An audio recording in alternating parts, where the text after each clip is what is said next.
Good morning, good afternoon, good evening, depending where you are. I'm Stephanie Barnes, and this is my co-host. Simo Rodrin. And it's very summery and almost no, well, it's not hot. It's not a heat wave. It's like 23 centigrade. It's nice summer weather, sunny summer weather in Finland. Oh, that sounds lovely. It's stupid hot here in Southern Ontario.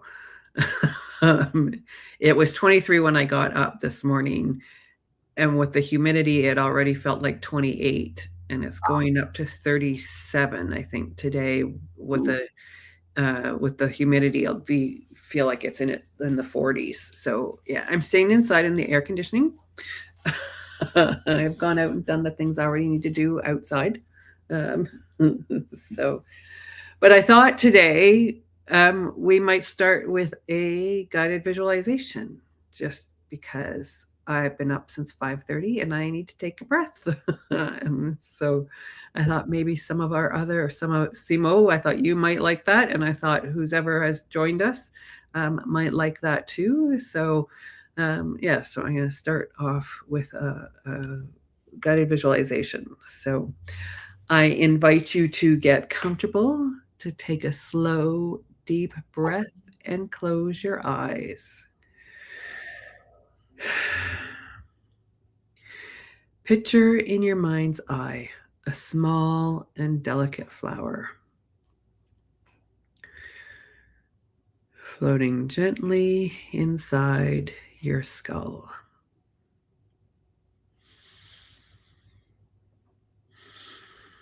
Just behind the bone of your forehead.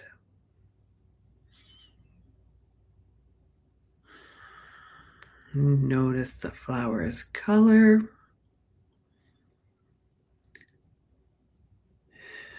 its shape,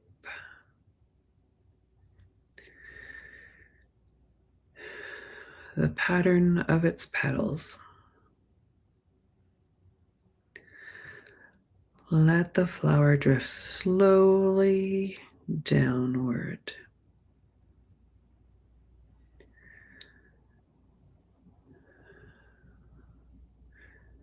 Gliding gently down your throat towards your rib cage.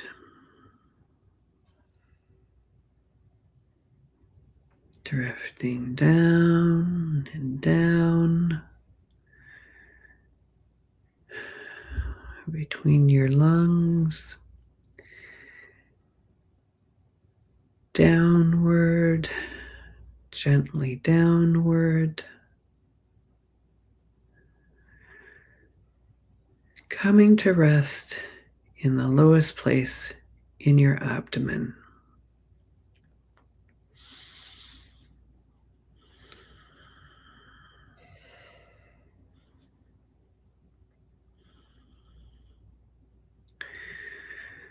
The place where your breath reaches when you breathe fully and deeply.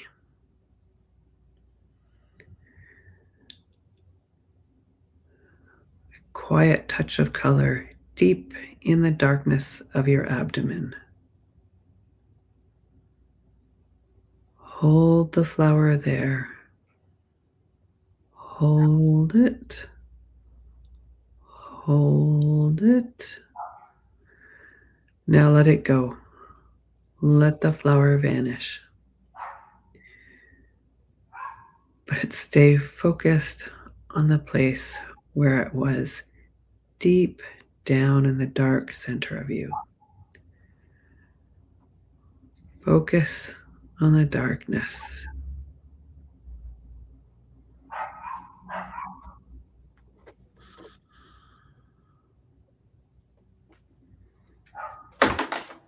Now, when you're ready, and only when you're ready, open your eyes and come back into our virtual room.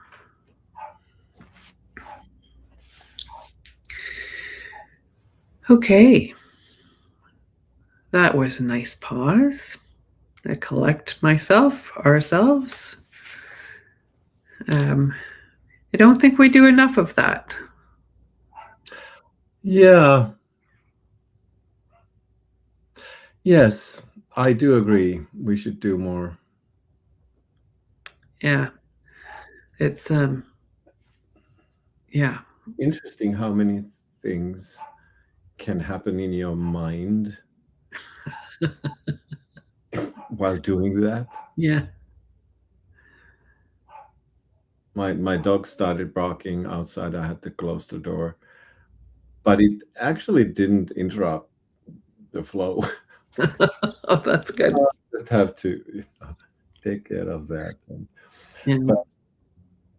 But yeah, it's interesting how many meta levels there are. Like, checking that.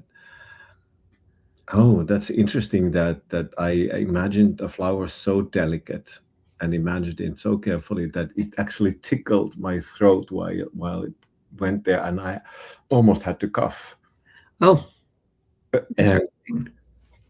I was like, "Oh, that's interesting. Yeah. There's no flower there." My body reacts like, I have to get that out of my system. Your body thinks there is. It's funny. Is I do that one all the time with people in groups, and it's funny because I imagine the same flower every time.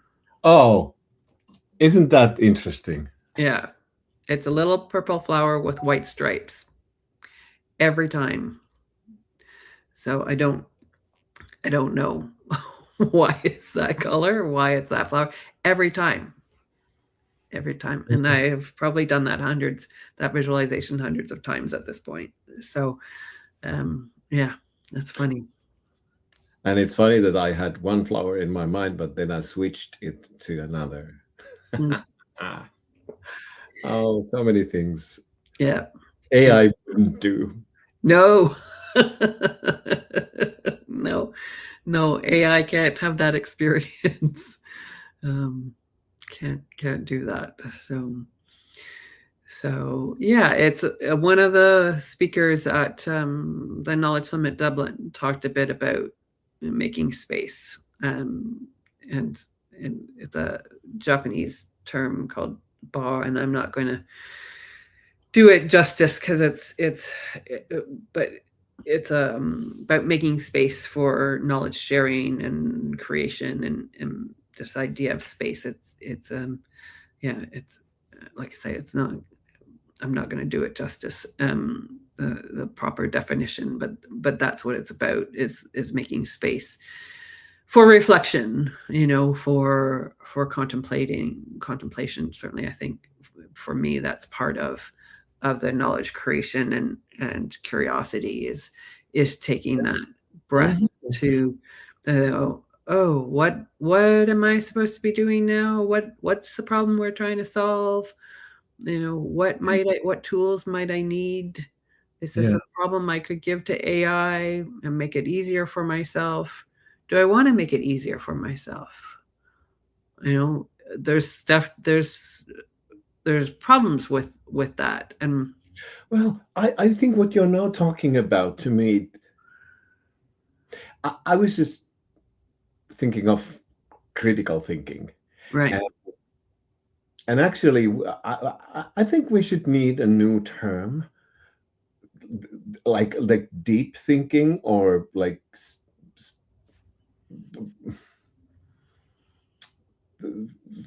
the feel of thinking, or intuitive thinking, or Yeah.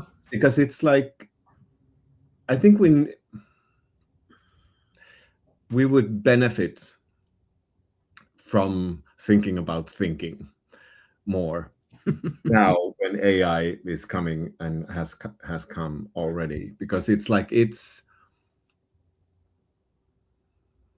many things at once are circling in my head. It's like, because it's AI is giving us space, but what do we fill that space with is interesting. And I would love to see a world where we would, you know, go to this kind of direction, that, make that space an inner space where we could, explore our intuition, our gut feeling, our emotions, our do I need that really? Or what does it mean if I need that? What does it tell about me when if I really need that? And kind of a reflective space, reflective thinking. Yeah. And the cynic in me says that, well, dream on. That's not going to happen. We're just going to be burdened by more tasks to. Well, and a lot of people are uncomfortable with the silence, with the space, right? That's We've true. become accustomed to doing, going, and always being in motion, in part because of the technology, not necessarily AI, but the phones, because Yeah, and dopamine. and we talked about this a bit a couple of weeks ago, or maybe last week, a couple of weeks, I'm gonna say a couple of weeks ago, about being bored, um, and the importance of being bored, um, and having that space. Boredom comes when there's space, when you're not filling it with things. And So boredom is kind of the first step to meaning making, to really, or if you think of like creating values, yeah, like what would be meaningful if I would, start doing something, what would be something worth it, yeah, worthwhile? yeah, yeah, yeah. Boredom is kind of a friend. I'm kind of enjoying every moment when I feel like, oh, I'm bored. I think that's a wonderful state uh, Yeah, to be in. yeah, It's very creative. yes, yes. Creativity definitely comes out of that with Yeah, boredom. yeah. So Oh, I got nothing to do. excellent. I love those days. I start to paint, or I bought some wool recently, start to knit. It may take me forever to knit the scarf I'm planning to knit, but I know, yeah, that's for boredom, to keep my hands busy.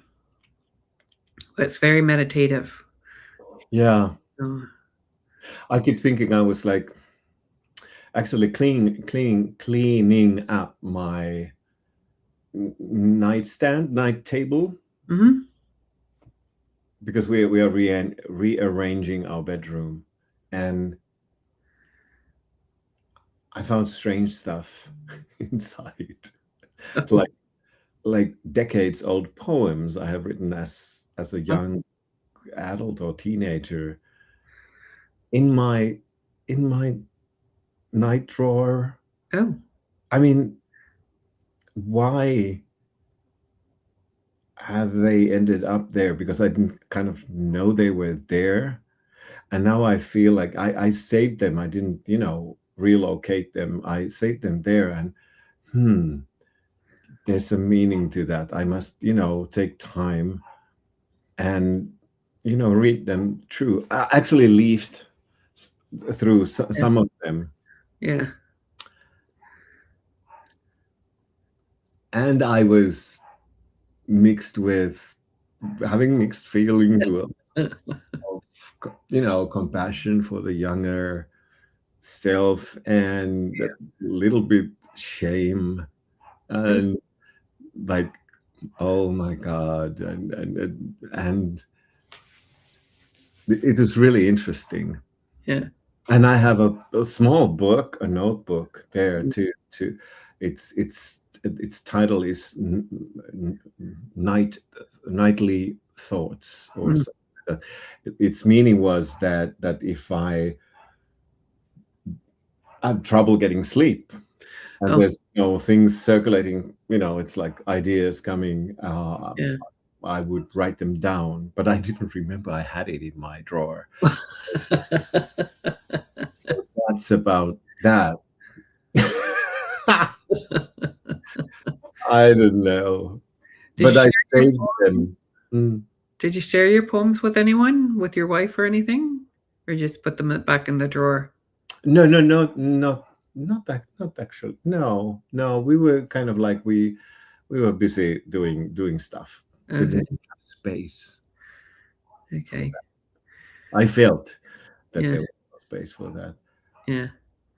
Maybe I That's should, because there were some of them were really funny. yeah. Oh, okay. Yeah, no, that made me think of a exhibition I did in Berlin when I lived in Berlin with a poet, um, and paired his poems with my paintings. It was really nice exhibit. But he had never shared the poems before, Oh, um, so it was a bit difficult for him. So oh, oh, yeah. I can relate to that in a sense. yeah. I I shared. I wrote. I was a. I won a poetry contest when I was like 17, Hmm. 18. And then I was like, there was this publishing house that they actually got interested in me, Oh, cool. and I had this one of the like established poets in Finland, Arja Tiainen, to coach me. Wow. Well, that's cool. Yeah, but nothing came out. Um, Like, oh, and I'm if you think of like thinking of thinking, and what's in our minds and what's AI doing, what kind of cognitive processes it's doing, or we are doing, or or capable of. I think I didn't become a poet because I, I had a too difficult childhood, so I was dissociating uh, like the real stuff, the meaningful stuff. right. So I couldn't open up to kind of use the personal content to mobilize that authentic content. Yeah. I knew how to write poems, and the form was good, and rhythm and the use of words, a vocabulary, that's good, but it was kind of empty. It was like AI would have written that.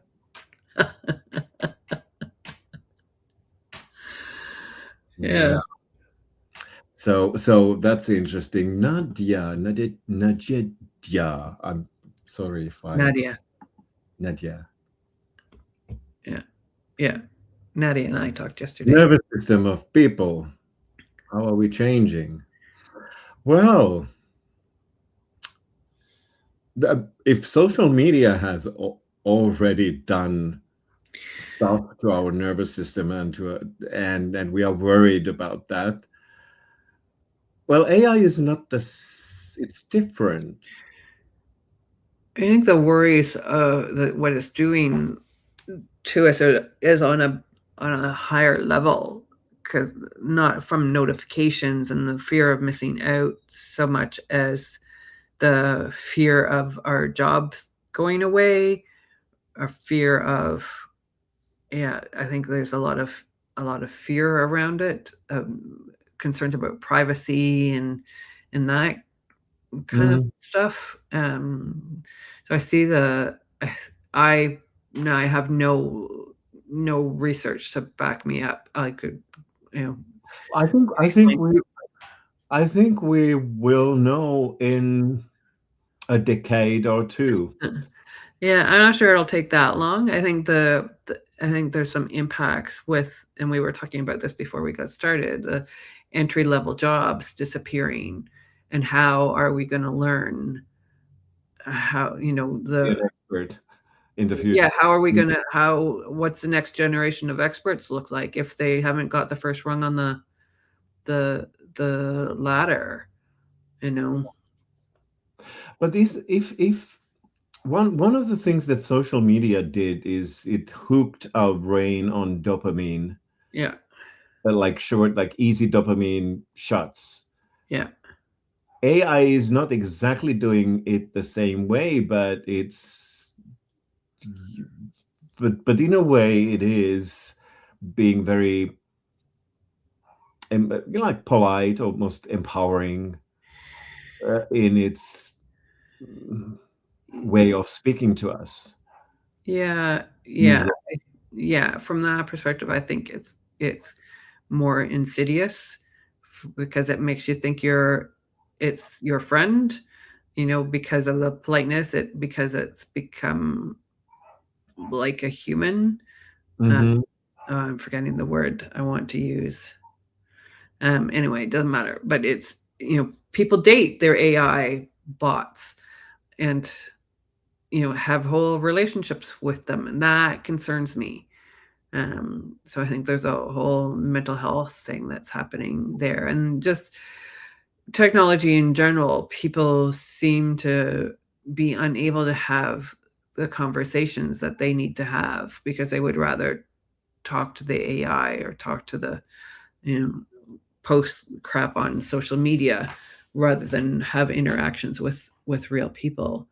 Um, I think about some of the challenging discussions, um, where you learn about yourself, you learn how to interact with people and how to coexist in the world, and those Yeah. are being taken away by AI, Well, which is always agreeable. it seems like we can be either scared or hooked onto other people's reactions. Like if we get praise, we can get hooked on that. Sure. If we get like rolling eyes, we are kind of like depressed or anxious about that.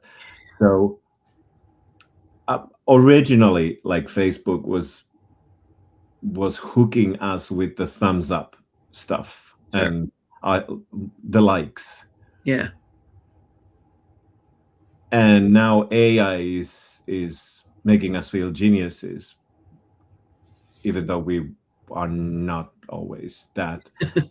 So It's fading, right? You're genius for a second because you've looked it up, and AI yeah, is giving you yeah, but AI is kind of like talking to you all the time. Oh, that's a great idea, and that's a good starting point, and let's blah blah blah. yeah. But what I'm coming to is that wouldn't it be a good time for us human beings to think of how could we hook each others up by being more solutions focused, being more supportive, being more empowering towards each others, and concentrating on not so much what we are saying, but how do we react when other people are talking. I mean, because that's why people are going away from real interaction to machine interaction, because they can be sure that nobody's rolling their eyes to them. Well, yeah, they're not gonna be embarrassed because they don't know, or Yeah, and there's no like, come on. yeah, There's no like, racing faces, racing. Mm, yeah. There's nobody going, I don't believe you just said that. yeah, because it's like it seems like people are so much socially afraid of the shame that's or the reactions that other people might have. Yeah, there's so much. I think I think this has been one of the things with social media, this looking for belonging, right? Uh, That's what we are looking for, being human beings. yeah, and it's made it possible and also separated us at the same time. Isn't that clever? Yeah, not To play on on the basic needs, and to hook people up with yeah. those and steer them away from each other's. well, it sounds like, it sounds like hell to me. Yeah, The sign of the times, it's like, I don't know, it sounds bad when you. yeah, I think it is bad, but because I think we are social beings, We are. I know, and the technology is dividing us and separating us and putting us all in our little rooms. And as you says, it's even more dangerous when AI is kind of mimicking us, and when the robots are combined to that, it's kind of like, I can see a future where people rather talk to their house robots than other people. Yeah, yeah, I think so too. Although it's interesting, there's pushback. There's pushback against the data centers. There's pushback against Yeah, AI. There's a lot more talk now than there was a couple of years ago about the impact of it, and concern. And this was one of the things I took away from Dublin and when I was there at the conference a couple of weeks ago. Was that it has people are coming around to the idea that we need to be more thoughtful about this. There are consequences. yeah. It's you know talk about the people side of things. So, which was nice because that's what I talk about too, with my radical KM stuff. Um, oh, Oh, Nadia. May strip us of some of our basic humanity. yeah, I Yeah, agree. I'm afraid of that too. That's a possibility. Yeah, And on the other side, AI can also help us to be more humane.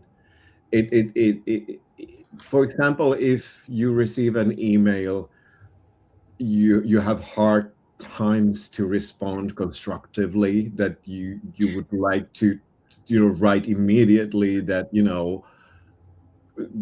trip over a knife or something like that. yeah, AI could help you to be more constructive, suggesting you more constructive choices of words. yeah, I do believe that it's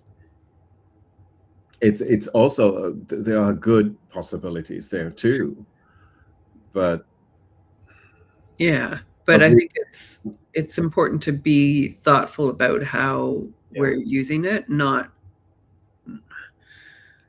yeah, not and it drives me a little nuts. Now Google has, you can't just search anymore. You get these AI summaries and these AI crap, and oh, that's, I yeah. don't want that. I Oh, want just search and find me a web page. yeah. Search and find me the person, Can I please use my brain?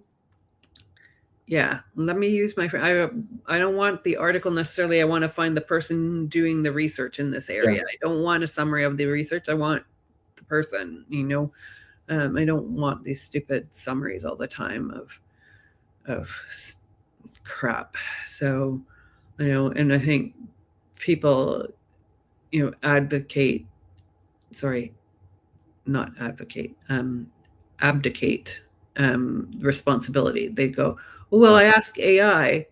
Well, good for you. So it put together a collection of words based on an algorithm. Did you think about it?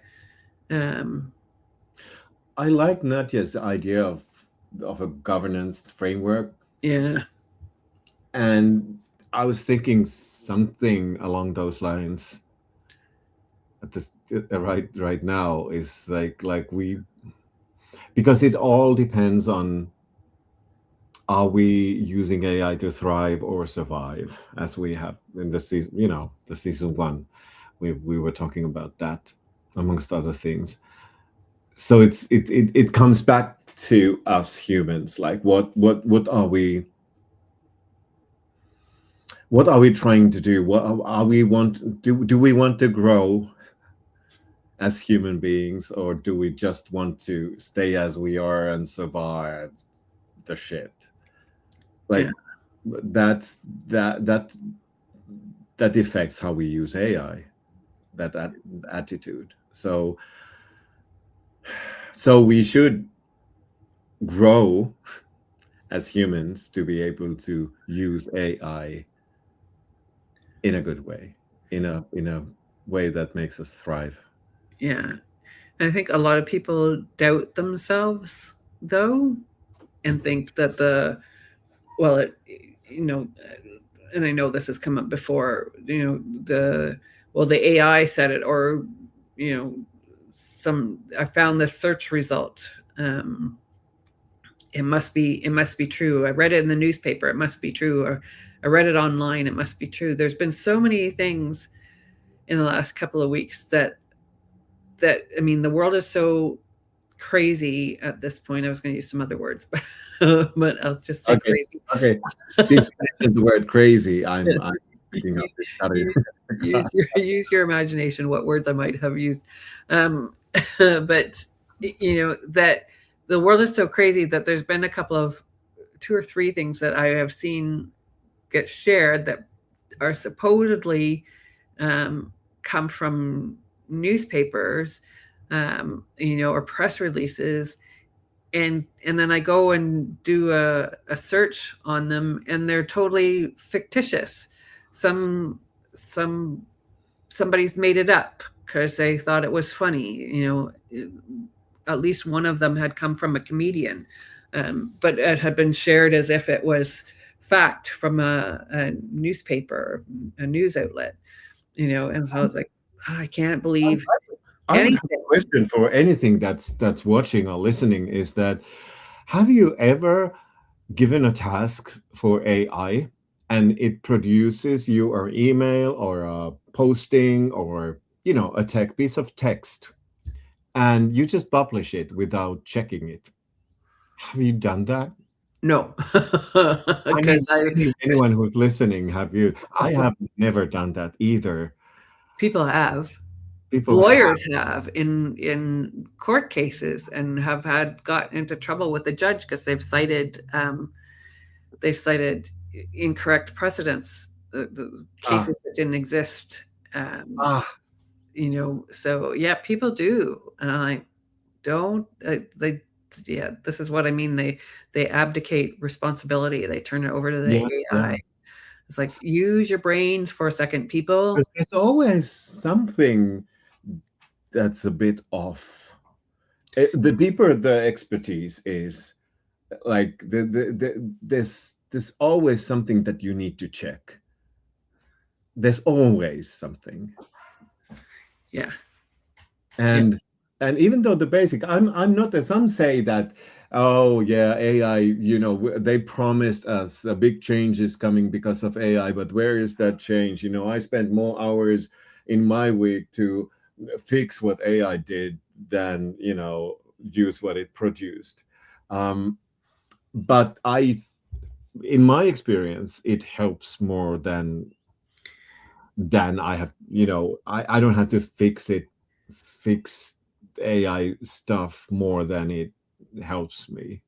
Yeah. No, I don't either. It definitely saves me time. But I definitely do check it over, and edit it, or throw it out. I had something yesterday that I just threw out and Yeah, started again.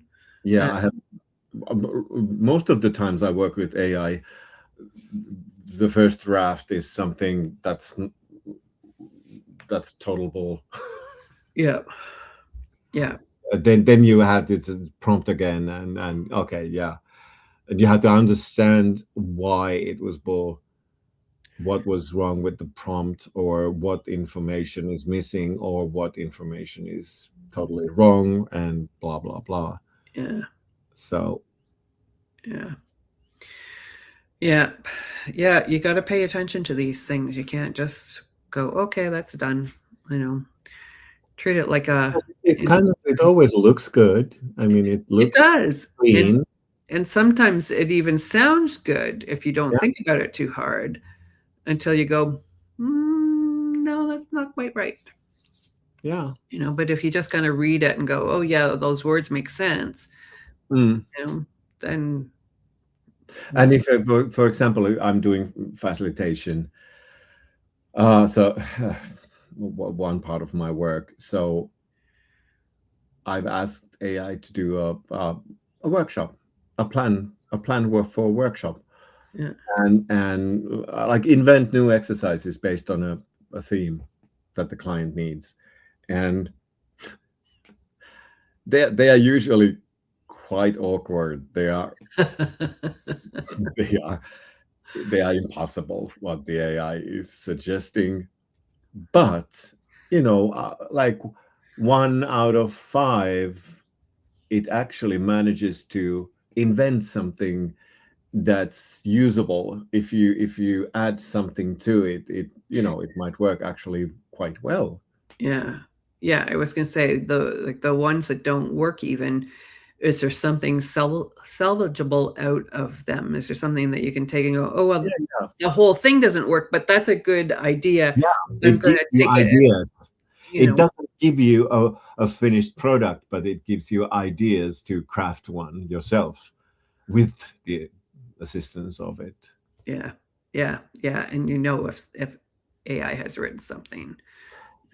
Although I will say it's getting better too, but, There's a question for Rosemary, and you have to translate HITL for me.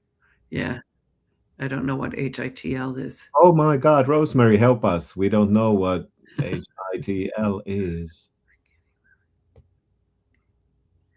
That sounds interesting. Yeah, I don't. Let Glad me to have you with us, Rosemary. Yeah. human in the loop. Oh, I should know that. oh. So how do we maintain Human in the loop oversight. when getting those results? I I think we need to reinforce. Yeah, I think what Nadia now writes is I think AI is its best when you have a client and you know the needs of the client. You have a text, you have maybe some text the client has sent to us, or notes that you have taken from the meeting, and then you know the client's needs, and then you want to use a framework with those needs.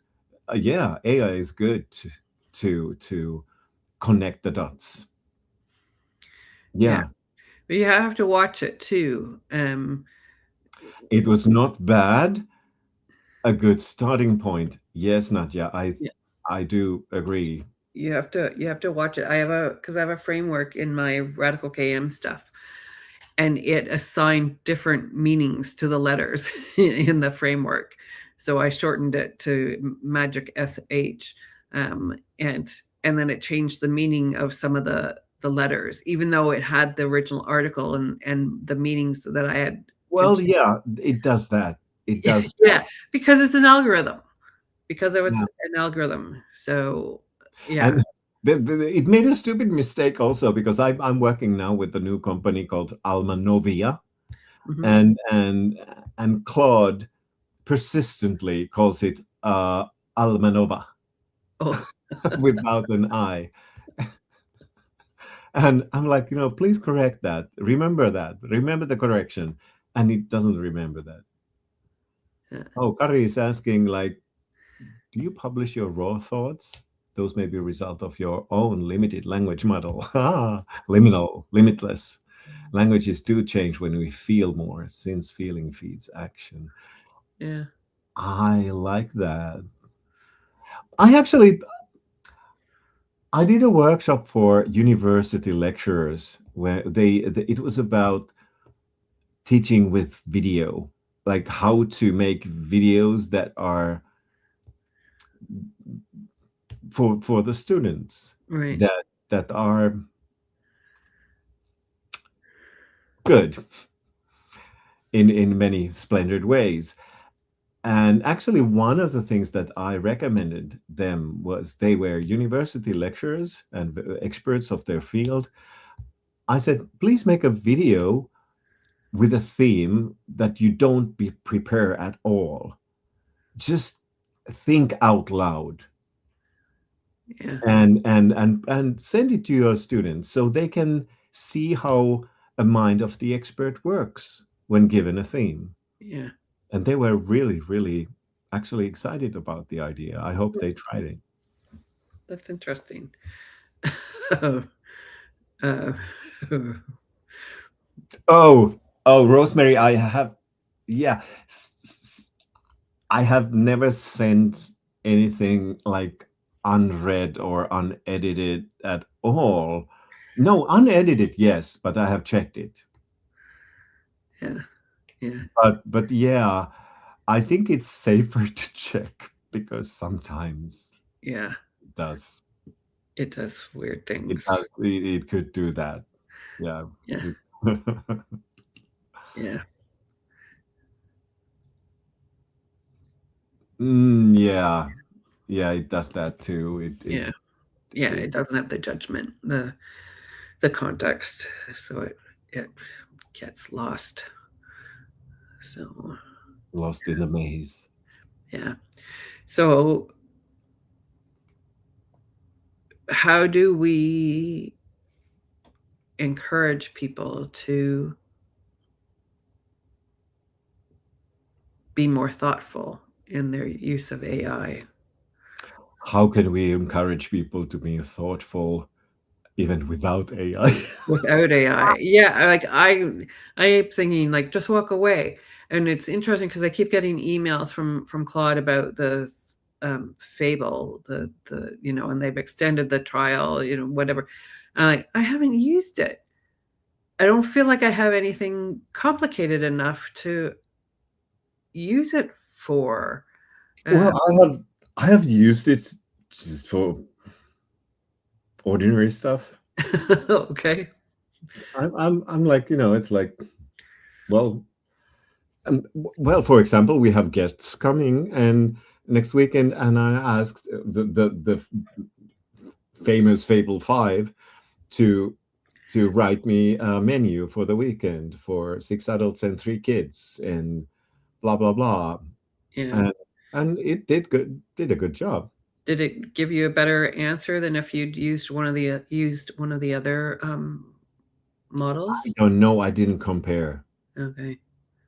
But it did something that surprised me because it's like I'm a Mac user, so it suggested to me that should I do the grocery list to the reminder app.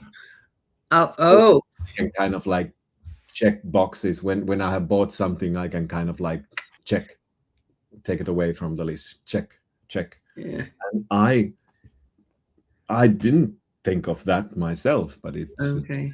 and it's a good suggestion, I Oh, think. that is interesting. And I don't use one of those apps.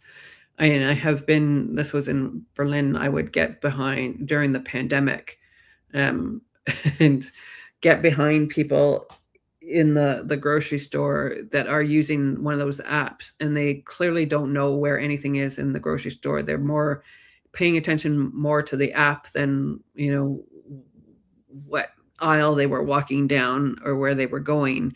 It used to drive me crazy Yeah, because I I always have a paper list and mhm. I write stuff on it during the week or in between grocery shops Do because I you write them? Do you write them knowing the shop you are doing the groceries in, like first the vegetables and then bread and no, no, you just write I random just write them. So because I always categorize them. okay, yeah, no, I don't, and then so sometimes I miss stuff because I don't pay close enough attention to the list, but I Mhm. usually, or sometimes I have to double back in the grocery store, but I I don't uh, I don't mind that. It gives me extra steps on my step count. So, okay. Well, I have to drive like 20 kilometers to the nearest shop, so oh, that's oh, why yeah. that's See, it's why. a 5-minute walk for me. That is one of the things I But like about one. then you don't have to mind. Yeah, Yeah. yeah. And this is why now I'm back to grocery shopping a couple of times a week, like I did in Berlin, because I can because it's 5 minutes away. Although today I'm not. I could have gone today, and I'm not going because it's going to be too hot. And I'm not going out in it. I'm staying in the air conditioning, but I'll go tomorrow morning. It opens at 7. So, but yeah, but the thing with the AI, it's like just walk away, and I think it comes back to something I was starting to say a few minutes ago. We doubt ourselves. We don't think that we know the answer, or we're overly concerned with having the right answer. But there's all Yeah. too many times there's no right answer to things. There's just what works in the moment, or what feels like the right thing to us in the moment. And I think we get caught up in having to be right all the time, um, and have the right answer, without, yeah, we just doubt ourselves rather than having confidence that we've done the work, that we've looked up. I think about some of the groups I'm in on Facebook, that it's like, do you think about this stuff before you ask the questions to, the community group, or like, yeah, self-reflection is a little bit lacking sometimes. I think, well, at least from my perspective, but yeah, Well, yeah, yeah, that's yeah, I recognize. I, yeah, I I recognize that, yeah, yeah, and that is something AI doesn't understand. I do agree, Nadia. yeah, yeah. Yeah, and AI, does it understand time? Because our time is almost up. Yeah, that's what I just noticed too. No, it doesn't. So, yeah, so our time is just about up. So next week, the next few weeks, I think we're going to have some guests on with us, join the conversation. So yeah, I hope that next week it'll be, oh shoot, I forget who's coming on next week. But Oh, we have a surprise guest it'll be a surprise guest. So not a to be surprise for you, announced. for us. So yeah, my mind has gone blank. But And I love what Nadia just wrote. I was about to say, yeah, and you take the right decision, and that's also because, like, we have different forms of knowledge. We have embodied knowledge. We have, it's like we are built with stuff, with memories, and sometimes our body knows what to do. Some even our mind doesn't. yeah, And absolutely. sometimes we have the gut feeling. We know what to do next, even though it doesn't make any sense. Yeah, it's real, Mm. and I think it's important to pay attention to the gut feelings, to that Yeah. intuition. So To the different forms of knowledge. yeah, yeah, absolutely. So we'll pick up next week with our guest, and And we'll see yes, where it takes us. and yeah, see where it takes, as always. Mm. Thank you for joining us and sharing your thoughts and joining the conversation, and we'll see you next week. Bye.